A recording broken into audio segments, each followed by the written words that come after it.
হযরত নূহ আলাইহিস সালামের পুত্র শামের নাম অনুসারে আরবদের সেমিটিক বলা হয়। আসসালামু আলাইকুম, ন্যাচারাল হিস্ট্রিতে স্বাগত জানাচ্ছি। আরব শব্দটি আলবাতুন থেকে এসছে, যার অর্থ বৃক্ষলতাহীন মরুভূমি। দক্ষিণ আরবের অধিবাসী কাহাতানের পুত্র ইয়ারবের নাম থেকে আরব শব্দটির উৎপত্তি হয়েছে। আবার আরব শব্দের অর্থ হচ্ছে বাগ্মিতা। আরবরা অত্যন্ত বাগ্মী ছিলেন। তবে মরুময় বৈশিষ্ট্যের কারণেই এই অঞ্চলের নাম আরব হয়েছে বলে অধিকাংশ মত দিয়েছেন। তিন দিকে জল এবং একদিকে স্থল দ্বারা বেষ্টিত হওয়ায় এই অঞ্চলকে তার অধিবাসীরা জাজিরাতুল আরব বা আরব উপদ্বীপ বলে অভিহিত করেছেন। ইসলাম ধর্মের ভিত্তিভূমি আরব উপদ্বীপের অবস্থান এশিয়া মহাদেশের দক্ষিণ পশ্চিমে।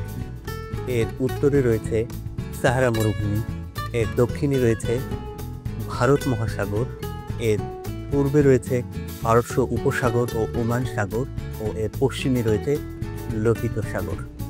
সমগ্র আরব উপদ্বীপের আয়তন 10,27,000 বর্গ মাইল, যা সমগ্র ইউরোপ মহাদেশের 1/4 এবং আমেরিকার 1/3।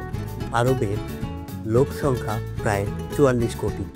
ভূপ্রাকৃতিক বৈশিষ্ট্য অনুসারে সমগ্র আরব অঞ্চলকে 3 ভাগে বিভক্ত করা হয়েছে: মরু অঞ্চল, পাহাড়ি অঞ্চল এবং উর্বর অঞ্চল। আরবের অধিকাংশ অঞ্চলই মরুময়। হিস্ট্রির মতে আরব অঞ্চল মূলত সিরিয়া মরুভূমি, আফ্রিকার সাহারা মরুভূমি এবং গোবি মরুভূমির একটি বিচ্ছিন্ন অংশ মাত্র। নজদ, হেজাজ, হাজরামাউত ও ওমান প্রদেশে অনেক পাহাড় পর্বত ও মালভূমি দেখা যায়। লোহিত সাগরের তীরব্যাপী উত্তর দক্ষিণ দিকে একটানা পর্বতমালাকে আরবের মেরুদণ্ড বলা হয়। মরু ও পাহাড়ি অঞ্চল ছাড়াও আরবে উর্বর ও তৃণভূমি অঞ্চল বিদ্যমান। এর মধ্যে উল্লেখযোগ্য হচ্ছে হেজাজ, নজদ, ইয়েমেন ও ওমান প্রদেশ। বিশেষ করে হেজাজ প্রদেশের 3টি উল্লেখযোগ্য শহর হচ্ছে মক্কা, মদিনা ও তায়েফ, যেখানে প্রচুর পরিমাণ তৃণ, ফল ও ফসল উৎপাদিত হয়। আজ এই পর্যন্তই। ভিডিওগুলো ভালো লাগলে চ্যানেলটিকে সাবস্ক্রাইব করে দেবেন।